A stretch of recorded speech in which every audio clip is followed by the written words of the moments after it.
আজ আমরা শিখব যে উত্তল লেন্স দ্বারা বস্তুর বিভিন্ন অবস্থানের জন্য কিভাবে প্রতিবিম্ব গঠিত হয় এবং তার আকার, প্রকৃতি এবং গঠন। দেখো, উত্তল লেন্স দেখতে কেমন হয়। ফার্স্ট, এই যে চিত্র দেখতে পাচ্ছ, এই ছবিটা হলো একটা উত্তল লেন্সের ছবি। যদি এটাকে আমরা ডায়াগ্রাম হিসেবে দেখি, ঠিক এরকমই হবে যেরকমটা দেখা যাচ্ছে, যার উপরের এবং নিচের অংশটুকু থাকবে চিকন এবং মাঝখানে থাকবে মোটা, এবং সাথে দেখা রয়েছে একটা নর্মাল গ্লাস। মনে রাখবে, নর্মাল গ্লাসের মধ্য দিয়ে যদি কোনো আলোক রশ্মি আসে, সে সমান্তরালভাবে বের হয়ে যায়, কিন্তু উত্তল লেন্স দিয়ে আসলে সেগুলি একটি বিন্দুতে মিলিত হয়। তার জন্য উত্তল লেন্সকে বলা হয় কনভার্জিং লেন্স বা অভিসারী লেন্স। এবং এই উত্তল লেন্সের দুটি ফোকাস বিন্দু থাকে, বাম দিকে থাকে লেফট আর ডান দিকে রাইট। এই লেফট এবং রাইট দুটো অবস্থানে দুটি ফোকাস বিন্দু থাকে, F1 এবং F2। তার মাঝখান দিয়ে কোনো অক্ষ গেলে সেই অক্ষকে বলা হয় প্রধান অক্ষ, মানে প্রিন্সিপাল এক্সিস। এবং লেন্সের মধ্যবিন্দুকে বলা হয় আলোক কেন্দ্র, অপটিক্যাল সেন্টার। এখন আমাদের জানতে হবে যে এই অপটিক্যাল সেন্টার থেকে F1 এবং F2 এর মধ্যবর্তী যে দূরত্ব, সেই দূরত্বকে বলা হয় ফোকাস দৈর্ঘ্য বা ফোকাল লেংথ। নেক্সট আমরা জানবো যে উত্তল লেন্স দ্বারা কীভাবে প্রতিবিম্ব গঠিত হয়। মনে রাখবে, দর্পণের ক্ষেত্রে যেটা C1 C2 ছিল, লেন্সের ক্ষেত্রে সেটা 2F1 এবং 2F2।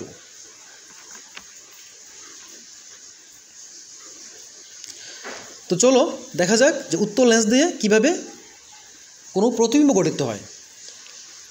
তার জন্য কয়েকটি কন্ডিশন মনে রাখতে হবে, 4টি কন্ডিশন। ফার্স্ট হলো, প্রতিবিম্ব গঠনের জন্য কোনো বস্তু থেকে দুটি রশ্মিকে লেন্সের মধ্যে গিয়ে পড়তে হবে, রে 1 এবং রে 2। এবং নেক্সট মনে রাখতে হবে যে প্রধান অক্ষের সমান্তরালভাবে কোনো রশ্মি গিয়ে লেন্সে পড়লে সেটি ফোকাস F2 দিয়ে বের হয়ে যায়। এবং থার্ড নম্বর জানতে হবে যে যদি কোনো রশ্মি ও দিয়ে পড়ে, অর্থাৎ আলোক কেন্দ্র দিয়ে পড়ে, সে আলোক কেন্দ্র দিয়ে বের হয়ে যাবে। আর নেক্সট হলো, যদি F1 দিয়ে প্রবেশ করে লেন্সের মধ্যে প্রতিসরণ হওয়ার পর সেটা প্রধান অক্ষের সমান্তরালভাবে বের হয়ে যাবে। এ হলো তার কন্ডিশনগুলি। চলো এবার প্রত্যেকটা অবস্থানে তার প্রতিবিম্বের আকৃতি, প্রকৃতি এবং অবস্থান দেখে নিই। ফার্স্ট, একটা উত্তল লেন্স নিলাম যেখানে বস্তু অসীমে অবস্থিত। যদি বস্তু অসীমে অবস্থিত হয়, 2F1 এর মধ্যে অবস্থিত হয়, 2F1 এবং F1 এর মধ্যে হয়, অথবা F1 এর মধ্যে হয়, অথবা F1 এবং O এর মধ্যে হয়, তখন এই 6টি অবস্থানের জন্য 6 রকমের প্রতিবিম্বের গঠন হয়। তো চলো এই 6টি অবস্থানে কখন কীরকম প্রতিবিম্ব গঠিত হয় আমরা দেখে নেব। ফার্স্ট, বস্তুর অবস্থান, আকৃতি এবং প্রকৃতি দেখব। কেস নাম্বার 1, যদি বস্তু অ্যাট ইনফিনিটি অর্থাৎ অসীমে অবস্থিত হয়, তখন প্রতিবিম্ব কীরূপ হবে। তাহলে প্রধান অক্ষের সমান্তরালভাবে আগত রশ্মিগুলি লেন্সের মধ্যে পড়ার পর সেটি F2 দিয়ে প্রতিসৃত হবে। তাহলে আমরা জানব যেখানে প্রতিসৃত রশ্মিগুলি পরস্পরকে ছেদ করে সেখানে প্রতিবিম্ব গঠন হয়। তাহলে এখানে প্রতিবিম্ব দেখো খুবই ক্ষুদ্র, অর্থাৎ বিন্দুর মতো হয়। তাই তার অবস্থান দেখো F2 এর উপর হচ্ছে, এবং তার প্রকৃতির রিয়েল অ্যান্ড ইনভার্টেড আকার হচ্ছে বিন্দুর মতো। মনে রাখবে, লেন্সের পেছনে যে প্রতিবিম্বগুলি তৈরি হয় সেগুলি হয় সদ, এবং বস্তুর শীর্ষ এবং প্রতিবিম্বের শীর্ষ যদি উল্টো হয় তাকে বলি আমরা অবশিষ্য, আর সেম হলে সমশীর্ষ বলবে। কেস নাম্বার 2 দেখো বলা আছে, যদি বস্তু 2F এর বেশি দূরে অবস্থিত হয়, অর্থাৎ 2F1 এর পেছনে অবস্থিত, তাহলে প্রধান অক্ষের সমান্তরালভাবে আগত রশ্মিটি F2 অর্থাৎ ফোকাসের মধ্য দিয়ে প্রতিসৃত হবে। ঠিক রুলস 2 এবং 3 এর মতো। 2 এ ছিল প্রধান অক্ষের সমান্তরাল আগত রশ্মি F দিয়ে বের হয়, এবং 3 এ ছিল O দিয়ে আগত রশ্মি O দিয়ে বের হয়। তাহলে প্রধান অক্ষের সমান্তরাল রশ্মি F2 দিয়ে বের হলো, এবং O দিয়ে আগত রশ্মি অর্থাৎ আলোক কেন্দ্র দিয়ে আগত রশ্মি আলোক কেন্দ্র দিয়ে বের হলো। তাহলে যেখানে ইন্টারসেক্ট করেছে সেখানে একটা প্রতিবিম্ব তৈরি হয়েছে। এই প্রতিবিম্বের অবস্থান দেখো, প্রতিবিম্ব F2 এবং 2F2 এর মধ্যে অবস্থিত, এবং সেটি ইনভার্টেড, মানে দেখো বস্তুর শীর্ষ এবং প্রতিবিম্বের শীর্ষ পরস্পর উল্টো দিকে আছে, মানে অবশিষ্য।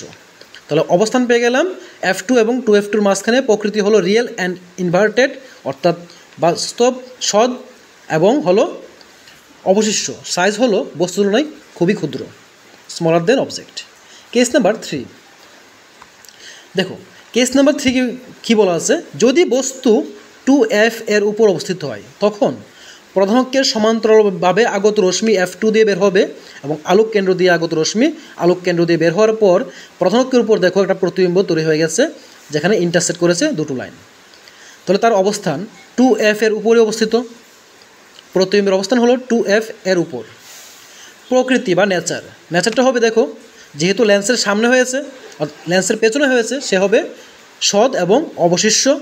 এবং সাইজ দেখো, বস্তুর সাইজ এবং প্রতিবিম্বের size same, equal to object. Case number 4, যখন বস্তু 2F1 এবং F1 এর মধ্যে অবস্থিত হয়, তখন বস্তু থেকে আগত দুটি রশ্মি, প্রথমটা প্রথমকে সমান্তরালভাবে এসে F2 দিয়ে বের হবে, দ্বিতীয়টা ও দিয়ে এসে ও দিয়ে বের হবে। যেখানে ইন্টারসেক্ট করেছে সেখানে প্রতিবিম্ব গঠন হবে।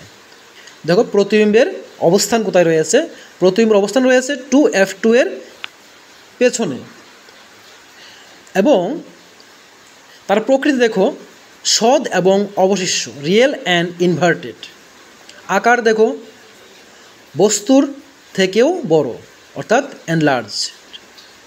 কেস নাম্বার 5, এখন বস্তু যদি অবস্থিত হয় F1 এর মধ্যে, অর্থাৎ ফোকাসের মধ্যে, তখন সমান্তরালভাবে আগত রশ্মিটি F2 দিয়ে বের হবে এবং আলোক কেন্দ্র দিয়ে আগত রশ্মিটি আলোক কেন্দ্র দিয়ে বের হবে। কিন্তু দুটি রশ্মি দেখো পরস্পরের সমান্তরালভাবে রয়েছে, যেগুলি পরস্পরকে ছেদ করছে না। তাহলে তাদের প্রতিবিম্ব গঠিত হবে অসীমে। এবং যেহেতু লেন্সের পেছনে রয়েছে, তাহলে সৎ হবে এবং অবশিষ্ট হবে। তাহলে লোকেশন হলো অ্যাট ইনফিনিটি, প্রকৃতি বা নেচার হলো রিয়েল অ্যান্ড ইনভার্টেড, সৎ এবং অবশিষ্ট, সাইজ হলো হাইলি এনলার্জ, মানে অনেক বড় হবে। কেস নাম্বার 6, যদি বস্তু F1 এবং আলোক কেন্দ্র ও এর মধ্যে অবস্থিত হয়, তখন মনে রাখবে এটা একটু ব্যতিক্রমী হয়। যেমন দেখে নাও, প্রথমকের সমান্তরালভাবে আগত রশ্মিটি F2 দিয়ে বের হলো এবং আলোক কেন্দ্র দিয়ে আগত রশ্মিটি আলোক কেন্দ্র দিয়ে বের হলো। এগুলি পরস্পর থেকে দূরে সরে যাচ্ছে, একটাকে একটা ইন্টারসেক্ট করবে না। কিন্তু যদি আমরা রশ্মি দুটিকে পেছনের দিকে বর্ধিত করি, তাহলে এই পেছনের দিকে বর্ধিত করা রশ্মি দুটি পরস্পরকে একটি বিন্দুতে ছেদ করবে। এবং এই ছেদবিন্দু দিয়ে প্রধানকের উপর একটি লম্ব আঁকলে সেটা হয় প্রতিবিম্বের অবস্থান এবং প্রতিবিম্বের দৈর্ঘ্য এবং তার প্রকৃতি। দেখো বস্তুর শীর্ষ এবং প্রতিবিম্বের শীর্ষ সেম এবং লেন্সের সামনে অবস্থিত, অর্থাৎ বস্তুর সামনে অবস্থিত। তাহলে তার প্রকৃতি হবে অসৎ এবং সমশীর্ষ, ভার্চুয়াল অ্যান্ড ইরেক্ট। আকার দেখো বস্তু থেকে বড়, তাই সাইজ হবে লার্জার দেন অবজেক্ট, অর্থাৎ এনলার্জ শব্দের অর্থ হলো বড়।